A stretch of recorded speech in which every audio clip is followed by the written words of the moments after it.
하나님 나라를 세우는 사람들이라는 제목으로 함께 은혜를 나누겠습니다. 오늘 23장 전체에는요, 다윗이 이제 마지막으로 인생의 결론을 내린 마지막 말씀과 다윗에게 충성했던 다윗의 부하들을 소개하는 그 두 가지 큰 흐름으로 되어져 있습니다.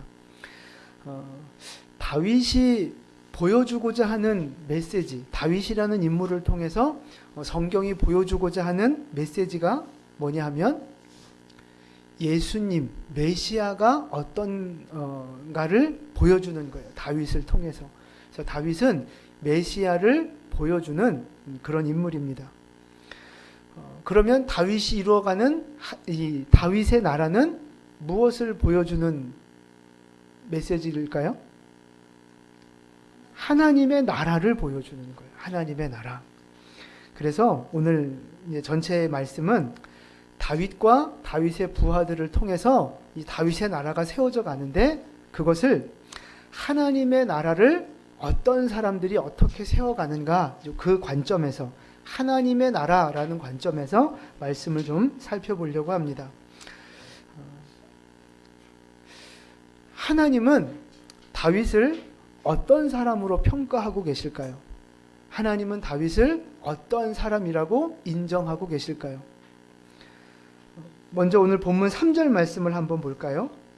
3절 우리 함께 봉독합니다. 이스라엘의 하나님이 말씀하시며 이스라엘의 반석이 내게 이르시기를 사람을 공의로 다스리는 자, 하나님을 경외함으로 다스리는 자여. 아멘. 자, 이스라엘의 하나님이 말씀하시는 거예요. 다윗을 어떠한 사람이라고 평가하고 계십니까? 그렇죠. 공의로 다스리는 사람, 하나님을 경외함으로 다스리는 사람, 이렇게 평가하고 계세요. 그러니까 다윗이 막 불법을 행하고 막 자기 마음대로 하는 왕이 아니라 정직하게 행하고 공의대로 행하고 하나님 말씀을 지키면서 하나님의 뜻대로 거룩하게 인생을 살아갔던 사람이라는 뜻입니다. 하나님이 지금 다윗을 그러한 사람으로 인정해주고 계시다는 거예요. 신약 성경에 보면 하나님이 다윗을 인정하고 평가하는 구절이 하나 또 나옵니다. 사도행전 13장 22절 말씀이에요. 우리 앞에 보시고 같이 봉독합니다. 패하시고 다윗을 왕으로 세우시고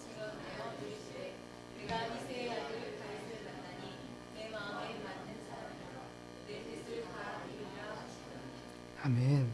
자, 하나님이 다윗을 보고 뭐라 그래요? 그렇죠. 내 마음에 맞는 사람. 하나님 마음에 맞는 사람이라는 거예요. 그러니까 하나님의 마음과 다윗 마음하고 똑같다는 거예요. 같은 마음을 가졌다는 거예요. 여러분, 우리가 마음이 맞는 사람하고 같이 있으면 어떻습니까? 행복하고 기쁘고 편안하고. 마음이 맞지 않는 사람하고 같이 있으면 뭐 말로 표현해서 뭐 하겠습니까? 네, 괴롭죠. 근데 하나님은 다윗하고 마음이 똑같아서 하나님 마음이 어떻겠어요? 편하죠. 기쁘죠. 좋으신 거예요. 그래서 왜 이렇게 뭐 우리가 물건을 잡을 때 이렇게 손에 이렇게 딱 잡히는 물건이 있고 이렇게 좀 잡기 불편한, 손에 이렇게 좀 안 맞는 거 있지 않습니까? 그러니까 요즘 핸드폰을 이렇게 딱 잡으면 그 느낌을 뭐라 그래요? 요즘 말로? 그립감이라 그러잖아요. 역시 신세대시네. 네. 그립감이 좋다, 안 좋다 뭐 이런 이야기 하잖아요. 요즘 말로 그런 거예요. 다윗은 하나님 앞에 그립감이 좋은 사람인 거예요. 하나님이 탁 붙잡고 사용하시기에 너무 좋은 도구가 되는 것입니다. 그립감이 좁고 잡기 편하고 내 마음에 딱 맞는 사람이니까 하나님이 복을 주고 싶겠어요? 안 주고 싶겠어요? 주고 싶으신 거예요. 복을 주고 싶으신 거예요. 그래서 다윗에게 무슨 복을 주셨느냐? 많은 복을 주셨지만 가장 전무후무한 복을 하나 따지자면 메시아의 조상이 되는 복을 주셨다는 거예요. 이스라엘의 통일 왕국의 왕이 됐을 뿐만 아니라 메시아의 조상이 되는 놀라운 축복을 주셨어요. 원래 다윗의 팔자가 뭐예요? 팔자 이런 얘기하면 안 되는데, 양치는 목동에 시골에서 그냥 양치다가 평생 그렇게 양 젖이나 짜고 양털 깎다가 살아야 할 인생이었어요. 그런데 어느 날 하나님이 그를 왕으로 세우시고 메시아의 조상으로 세우시는 큰 축복을 주셨다는 거예요. 하나님이 다윗에게 왜 이런 복을 주셨어요?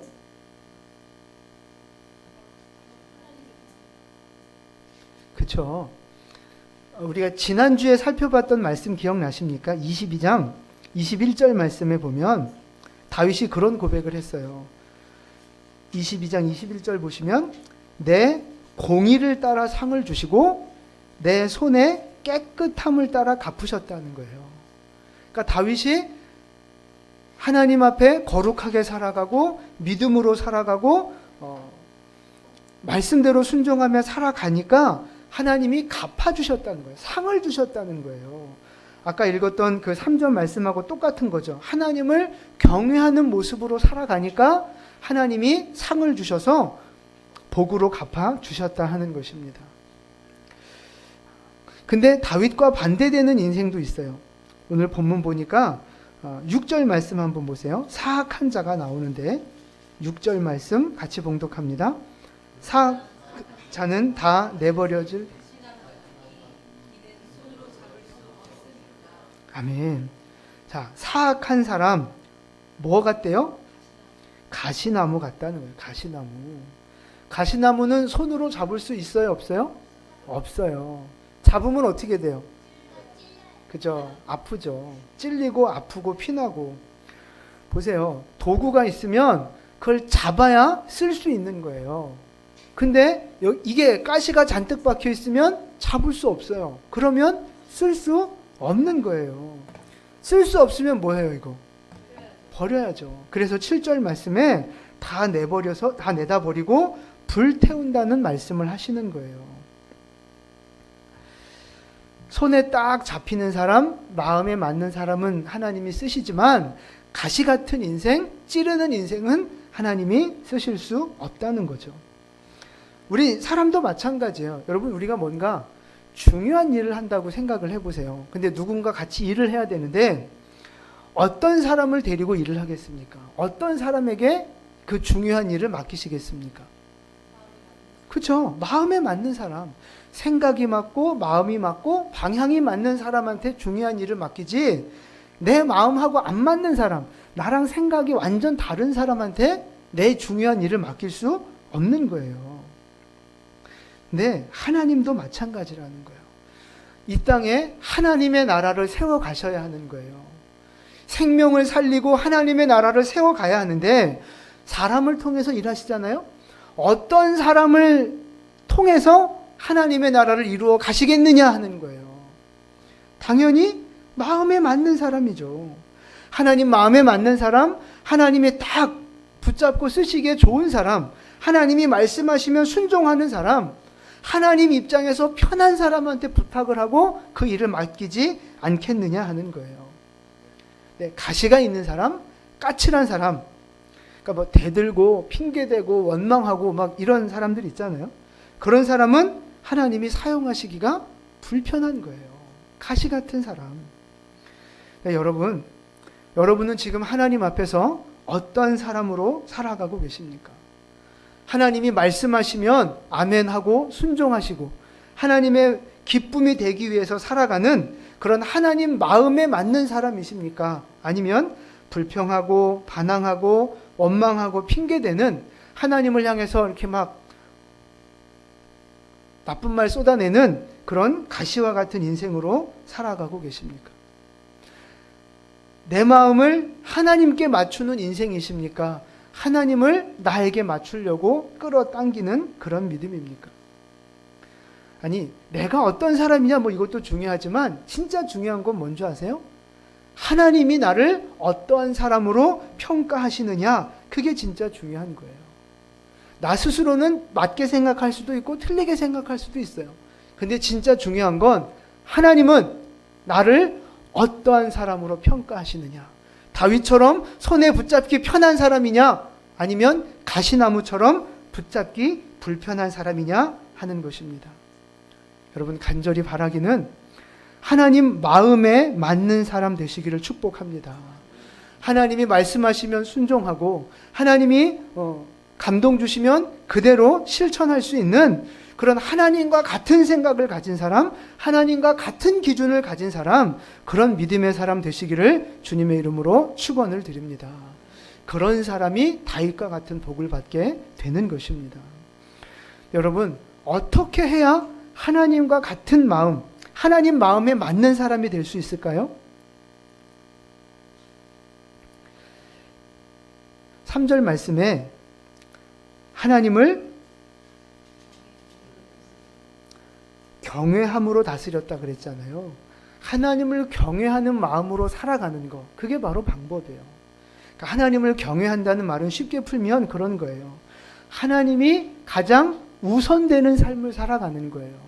하나님을 내 인생의 절대 권위자로, 주인으로 모시고 살아가는 거예요. 그래서 하나님 말씀이 가장 우선이고, 하나님 일이 가장 우선이고, 하나님 일하면 모든 것을 내려놓고 굴복할 수 있는 믿음, 그런 믿음이 하나님을 경외하는 믿음이라는 것입니다. 하나님이 우선되고, 교회가 우선되고, 예배가 우선되고, 말씀이 우선이 되고, 기도가 우선이 되는 삶, 그 삶이 바로 하나님을 경외하는 삶이라는 거예요. 여러분, 말로만 하나님을 경외하는 거, 그건 아무 의미 없어요. 여러분, 우리가 내가 집사님 사랑합니다 이렇게 해놓고 집사님한테 아무것도 해주는 게 없으면 그건 사랑이 아니잖아요. 말로만 하는 건 사랑이 아니잖아요. 하나님 앞에 여러분 생각해 보세요. 우리가 얼마나 많은 말로 하나님을 높여드리고 하나님 듣기 좋은 말들을 얼마나 많이 합니까? 헌신하고 결단하고 주님을 위해 살겠다고 하고, 근데 말로만 그치면 아무 소용없다는 거예요.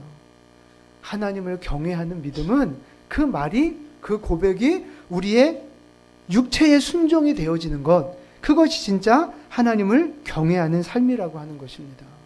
여러분, 하나님을 우선하는 삶, 예배와 말씀과 기도를 우선하는 삶, 그렇게 하나님을 경외하는 삶을 하나님 앞에 증명하셔서 하나님이 다윗을 높여주셨듯이 여러분을 높여주시는 그런 복된 삶을 살아가실 수 있기를 예수님의 이름으로 축원을 드립니다. 아멘.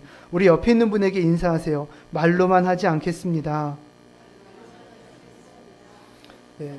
잠깐, 핸드폰 다 갖고 계시죠? 녹음기 켜셔가지고 녹음을 하세요. 그리고 다시 한번 인사를 하세요.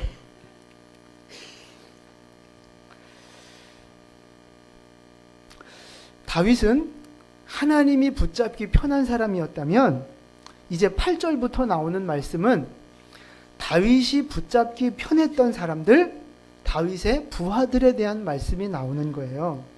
37명의 명단이 나오는데 다 이름을 살펴볼 수는 없고요. 이 37명의 부하들이 크게 세 부류의 부하들로 나뉘어집니다. 가장 뛰어난 3인, 그러니까 처음 3명이 가장 뛰어난 사람들이고요. 그 다음 3명이 두 번째로 뛰어난 사람들, 그리고 나머지 31명의 그냥 용감한 장수들, 이렇게 순서를 따라서 이름이 기록되어 있어요. 먼저 처음 그 3인을 좀 살펴보면 얼마나 용감하고 싸움 잘하는가를 좀 알 수 있어요. 8절 말씀 보세요. 8절 말씀 같이 읽습니다. 다윗의 용사들의 이름은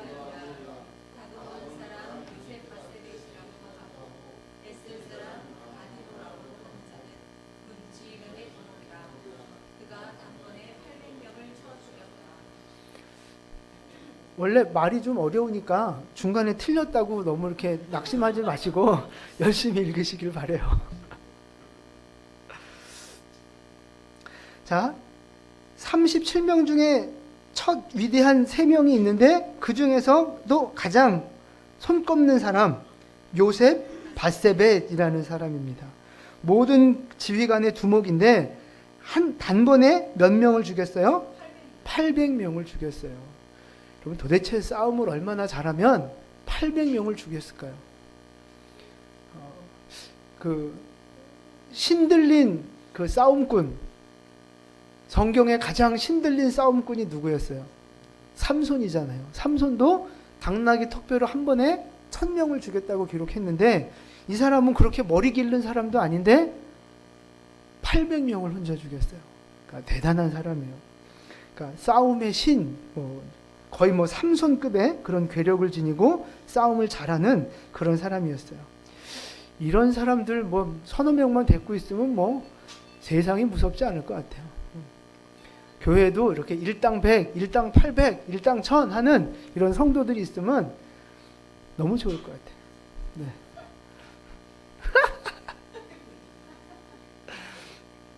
여러분 한 분 한 분이 하나님 앞에 그런 일당 100, 일당 1000 하는 믿음의 일꾼들 되시기를 축복합니다. 네. 어차피 안 될 거라고 생각하시는지 이렇게 아멘에 매가리가 없어요. 아니, 안 될 건 또 뭐 있어요? 300명도 죽이고 800명도 죽이고 1000명도 죽였다는데 우리가 그렇게 못할 건 또 뭐 있습니까? 자, 두 번째 인물을 보세요. 9절 말씀입니다. 9절 같이 읽습니다.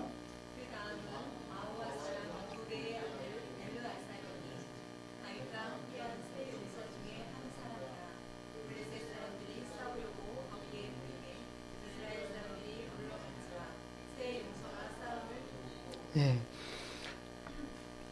엘르아살, 두 번째 인물이 엘르아살인데 어떤 상황이냐면 블레셋 군대와 이스라엘 군대가 이제 서로 붙으려고 딱 진을 쳤는데 보니까 이건 싸워서 될 게 아닌 거예요. 너무 블레셋이 강력해 보이는 거예요. 그러니까 이스라엘 군대가 겁을 먹고 전부 다 도망을 갔어요.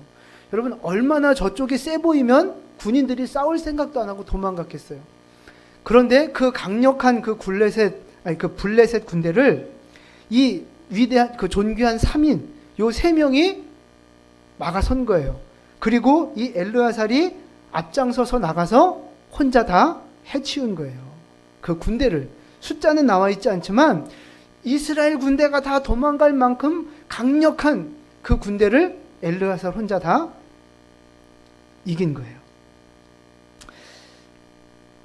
그 다음에 11절부터 12절 보시면 11절에 그 다음은 하랄 사람 아게의 아들 삼마라는 사람이 나와요. 삼마. 똑같은 상황이에요. 군대가 자기 군대가 도망갔는데 혼자 막아서서 그 블레셋의 군대를 혼자 다 물리쳤던 사람입니다. 이렇게 첫 3명의 그 장수가 능력 있게 전쟁을 승리로 이끌어갔던 그런 역사가 있고요. 그 다음에 또 두 번째 3인이 나와요. 18절에 보시면 누구냐 하면 아비새가 나옵니다. 아비새는 창 하나로 몇 명을 죽였어요? 300명을 죽였어요. 창 하나로. 20절 말씀 보시면 분하야라는 장수가 나옵니다. 분하야는 누구를 죽였어요? 애굽에 있는 거인을 죽였어요. 그러니까 우리는 블레셋 거인 그러면 다 블레셋의 거인들만 생각했는데 이 애굽에도 거인이 있었어요. 그걸 분하야가 죽인 겁니다. 그리고 또 그 3명, 또 한 명의 이름은 나오지 않아요. 근데 어쨌든 첫 3명의 위대한 그 군인들, 그 다음 두 번째 위대한 3명의 군인들, 그리고 나머지 31명 이 장군들의 이름이 쭉 나오거든요. 이 위대하고 이 많은 이 용사들이 다윗을 도와서 하나님 나라를 세워 나갔다는 것입니다. 그러니까 이 다윗의 나라는요, 다윗이 능력 있고 훌륭해서 혼자 다 이루어간 것이 아니라 이렇게 충성스럽고 능력 있고 힘 있는 동역자들이 있었기 때문에 그것이 가능했다는 것입니다. 자, 하나님의 나라는요, 하나님의 일은 혼자 하는 것이 아니라 함께 해 나가는 거예요. 함께. 성도들이 함께 하나님의 주신 비전을 향해 나아가는 거, 그게 교회예요. 목사 혼자, 장로 혼자, 믿음 좋은 사람 한두 명이 교회를 끌고 가는 것이 아니라 모든 교회 성도들이 힘을 모아 함께 협력하면서 한 걸음씩 한 걸음씩 같이 나아가는 것, 그것이 바로 하나님 나라를 이루어가는 방법이라는 것입니다. 여러분, 절대 하나님 나라 일에 방관자가 되지 마시고 그냥 구경꾼 되지 마시고 하나님 나라에 동참하는, 하나님 나라를 위해 공을 세우는 그런 충성된 일꾼들로 여러분 모두 쓰임받을 수 있게 되기를 주님의 이름으로 축원을 드립니다. 여러분, 절대 빠지지 마세요. 이 명단에 절대 빠지지 마세요. 여기 계신 우리 모두가 하나님 앞에 쓰임받는 그런 일꾼들 되셨으면 좋겠습니다. 근데 이렇게 여러 사람들을 모아놓고 우리 다 같이 해야 됩니다. 그러면 꼭 개 중에 돼지 같은 생각을 하시는 분들이 있어요. 돼지 같은 생각. 돼지 같은 생각이 무슨 생각인 줄 아세요? 돼지들이 소풍을 가서 인원 파악을 하면 꼭 한 마리가 부족해요. 그죠?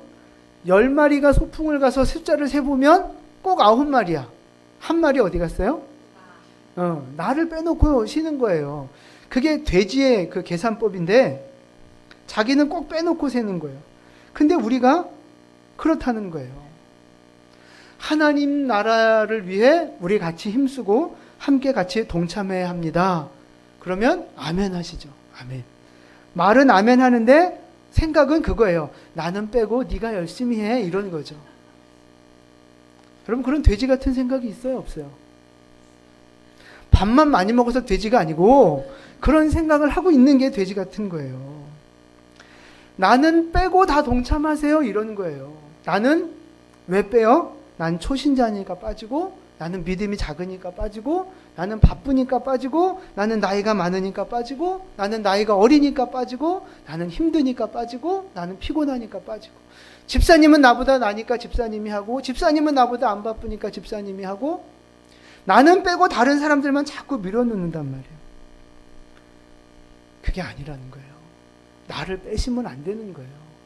돼지들이 셀 때 어떻게 세요? 보세요. 하나, 둘, 셋 이렇게 쉬는 거예요. 근데 여러분, 하나는 나부터 세는 거예요. 하나. 그래서 나부터 세는 거예요. 하나. 나부터 세는 거라니까요. 하나, 둘, 셋 이렇게 세야지 꼭 쉴 때 하나, 둘, 셋 이러면 안 되는 거예요. 나부터 세라고 나한 거예요. 누구부터 세라고요? 나부터 세는 거예요. 여기서부터 하나가 되는 거예요.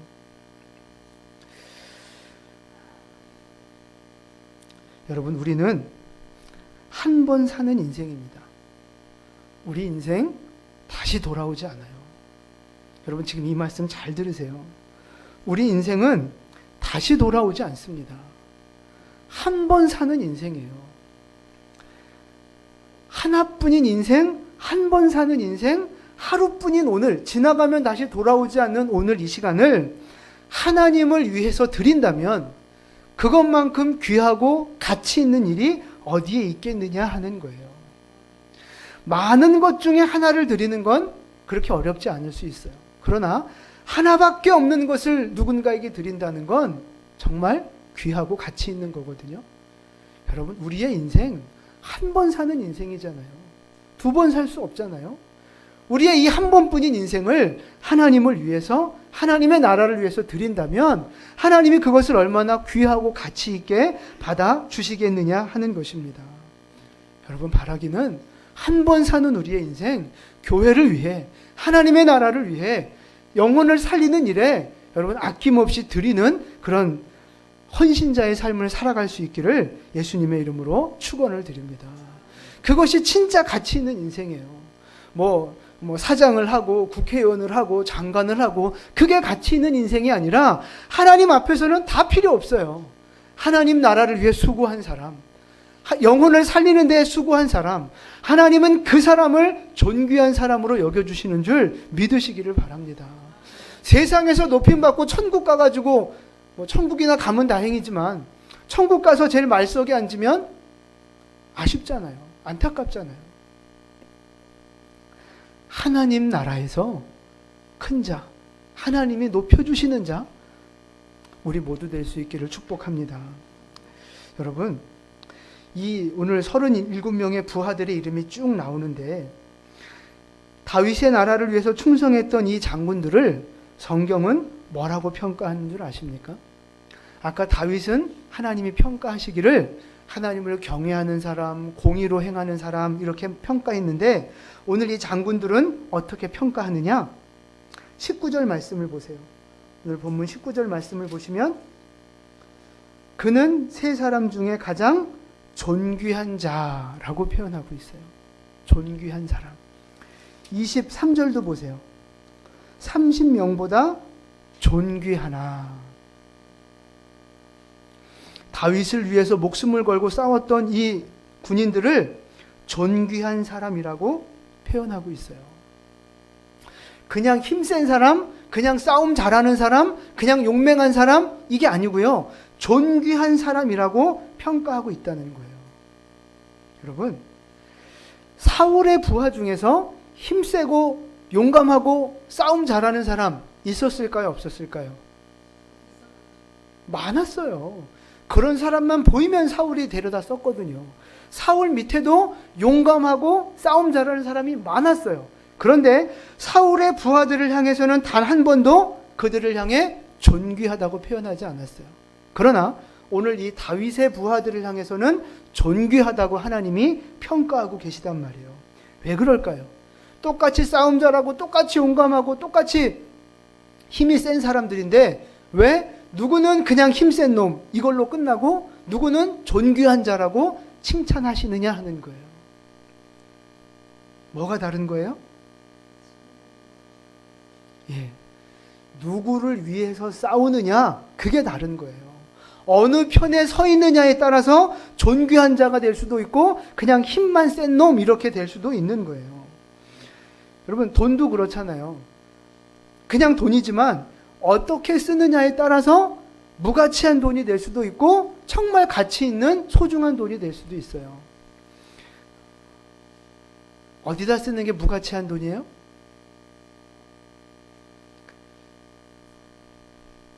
하나님과 상관없는 일에 내 정욕을 위해 쓰이는 돈이 무가치한 돈이에요. 그럼 가치 있게 쓰이는 돈은 어디다 쓰는 돈이에요? 하나님 나라를 위해서 생명을 살리는 일에 목사님 밥 사주는 돈 농담이고요. 하나님을 위해 쓰이는 돈이 가장 가치 있고 값진 돈입니다. 여러분 우리 인생도 마찬가지인 거예요. 내가 누구를 위해서 사느냐, 내가 누구 편에 서 있느냐에 따라서 무가치한 인생이 될 수도 있고 존귀한 인생이 될 수도 있다는 것입니다. 간절히 바라기는 여러분의 인생을 하나님께 드리는 그런 존귀한 인생이 되실 수 있기를 주님의 이름으로 축원을 드립니다. 아멘. 우리 옆에 분에게 인사 한번 하시죠. 집사님은 존귀한 사람입니다. 네. 하나님을 예배하는 여러분이 존귀한 분들입니다. 기도하는 여러분, 생명을 살리기 위해서 수고하는 여러분이 하나님 보시기에 존귀한 사람들이요. 세상이 볼 때는 뭐 별 볼 일 없는 것 같아 보일 수 있지만 하나님은 우리를 존귀한 사람이라고 평가하고 계십니다. 하나님 앞에 인정받으면 되는 거 아니에요? 세상이 나를 뭐라 하든 옆에 있는 사람이 나한테 뭐라 하든 하나님이 나를 인정해 주시면 된 것 아니겠습니까? 하나님 앞에 인정받는 그런 존귀한 여러분 되시기를 주님의 이름으로 축원을 드립니다. 아멘.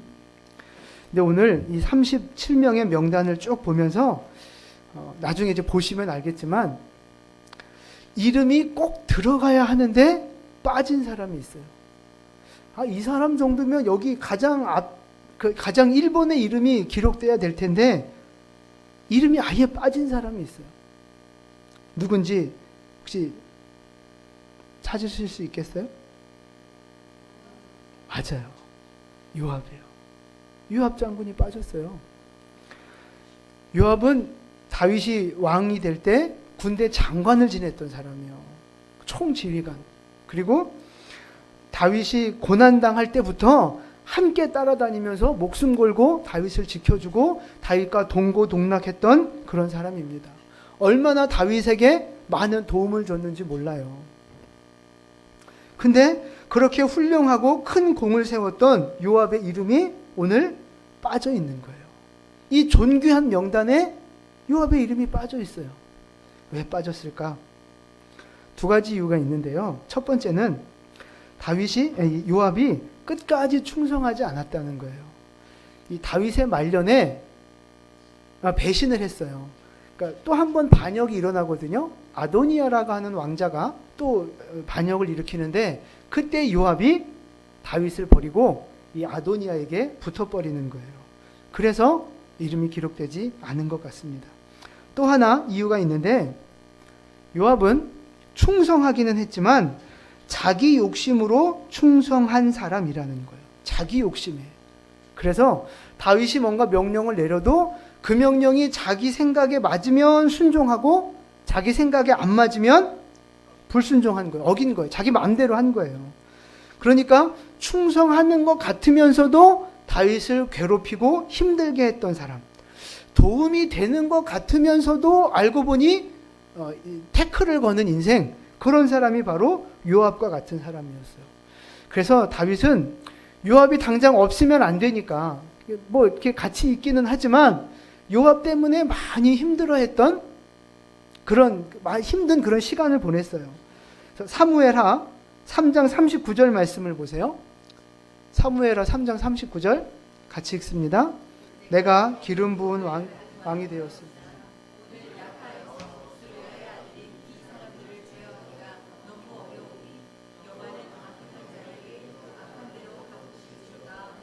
아멘. 지금 이 요압을 향해서 다윗이 하나님 앞에 기도하는 거거든요. 내가 왕인데 저 수르야의 아들 요압 내가 제어할 수 없다는 거예요. 너무 기가 세고 너무 막 성질이 지랄 같아가지고 자기가 어떻게 못하겠다는 거예요. 얼마나 여러분 속이 상하고 막 어떻게 해볼 수 없으면 하나님 앞에 이런 왕인데 자기가 왕인데 이런 기도를 하겠어요. 그래서 보세요. 요압을 향해서 하나님 앞에 뭐라고 기도하냐면 여호와는 악행한 자에게 갚아달라는 거예요. 그렇게 열심히 일하고 있는 요압을 어떤 사람이라 그래요? 악한 사람이라고 말하는 거예요. 악한 사람이라고. 좋은 일도 많이 하고 다윗에게 도움도 많이 줬지만 결국 요압은 악을 행한 악인이었다는 것입니다.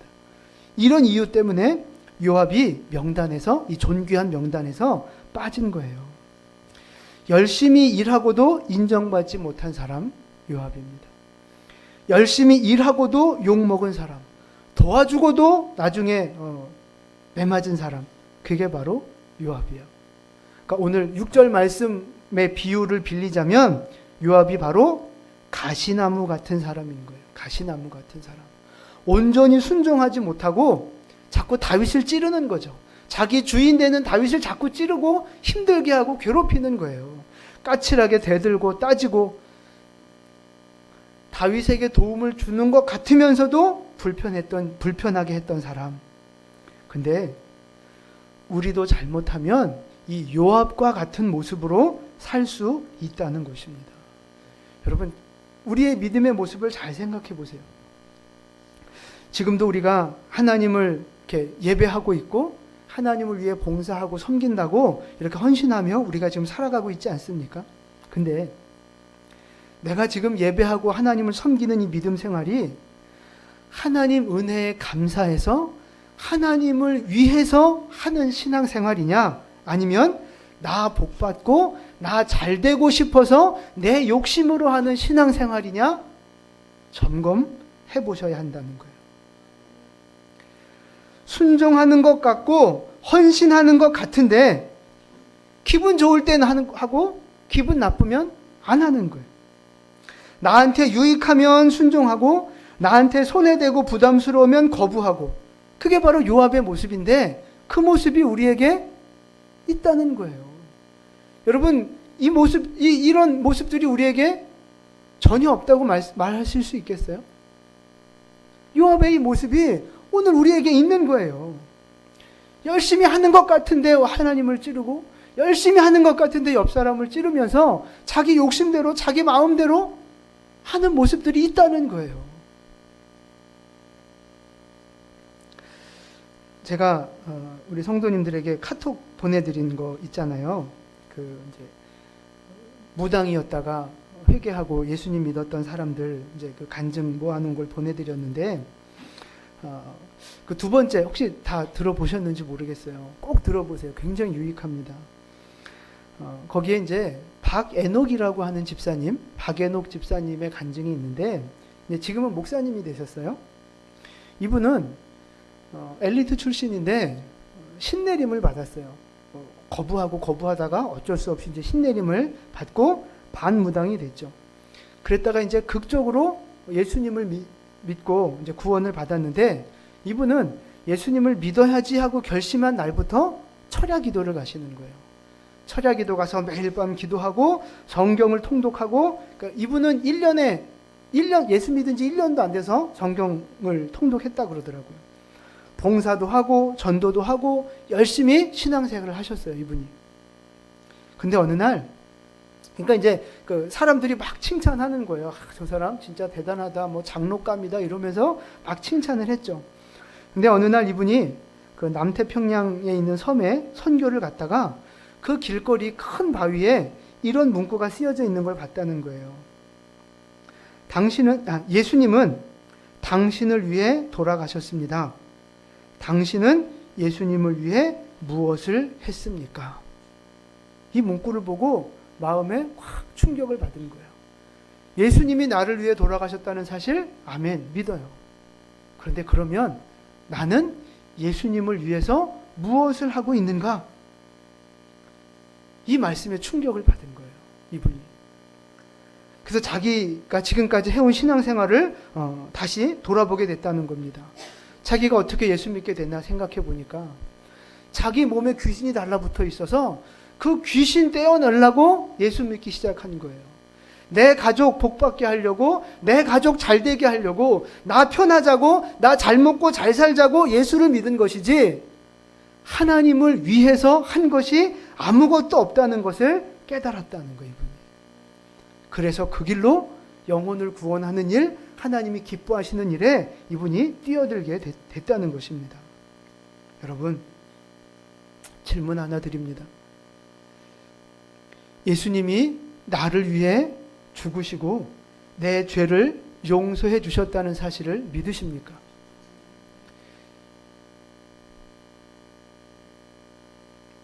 진짜 예수님이 나를 위해 십자가에서 죽으시고 내 죄를 용서하셨다는 그 진리가 믿어지신다면 여러분, 이분과 똑같은 질문을 해보셔야 돼요. 예수님은 나를 위해 몸 주고 생명 주셨는데 나는 주님을 위해 무엇을 하고 있는가? 나는 예수님을 위해 무엇을 하고 있는가? 나는 예수님께 무엇을 드리고 있는가? 교회 나오고 이 신앙생활 하는 것이 과연 하나님을 위한 믿음 생활을 하고 있는가? 나 복받고 나 잘 살자고 내 욕심으로 신앙생활 하고 있는 것인가? 여러분, 요압이 나름대로 열심히 하기는 했지만 결국 자기 욕심으로 한 열심이라 존귀한 그 부하들 명단에서 빠진 것처럼 우리도 그럴 수 있다는 거예요. 봉사도 하고 직분도 받고 예배도 드리고 열심히 하는데 정작 하나님이 내가 너를 도무지 알지 못한다 이러실 수 있다는 거예요. 마지막 날에 예수님이 마태복음의 7장에서 말씀하셨어요. 주님, 내가 주의 이름으로 선지자 노릇도 하고 내가 주의 이름으로 귀신도 내쫓고 주님, 내가 주의 이름으로 이런저런 일들을 했습니다. 예수님이 그를 향해 박수치는 게 아니라 내가 너를 도무지 알지 못한다는 거예요. 불법을 행하는 자들아 내게서 떠나가라. 신앙생활을 하지만 내 마음대로, 내 기준대로, 내 법대로 신앙생활하는 거, 그게 바로 불법으로 하는 신앙생활 아니겠습니까? 하나님 말씀에 순종하고 말씀을 지키며 하는 신앙생활이 합법한 신앙생활일 텐데, 그 신앙생활을 하나님이 칭찬하실 텐데 우리는 내가 기준이 되고 내 욕심이 돼서 내 마음대로 신앙생활하며 자기는 열심히 한다고, 하나님은 그 믿음을 향해 불법을 행하는 자들이라고 말씀하신다는 겁니다. 여러분, 이제 우리 하나님 앞에서 새롭게 결단하셨으면 좋겠습니다. 요압처럼 나를 위한 믿음, 축복을 위한 믿음, 이제 이걸 벗어버리셨으면 좋겠어요. 가시나무처럼 자꾸 하나님 찌르고 옆에 있는 사람 찌르는 그런 악한 모습들을 이제 우리가 벗어버리셨으면 좋겠습니다. 그리고 다윗처럼, 그리고 이 부하들처럼 하나님 손에 딱 잡히는 인생, 하나님 마음에 합한 인생, 하나님 말씀이라면 그냥 먼저 순종할 수 있는 그런 믿음의 백성들 우리 되셔서 하나님 나라를 위해 존귀하게 쓰임 받으시고 존귀한 백성이라 칭찬 받으시고 상급 받으시는 우리 모두가 될 수 있기를 예수님의 이름으로 축원을 드립니다. 아멘. 기도하겠습니다.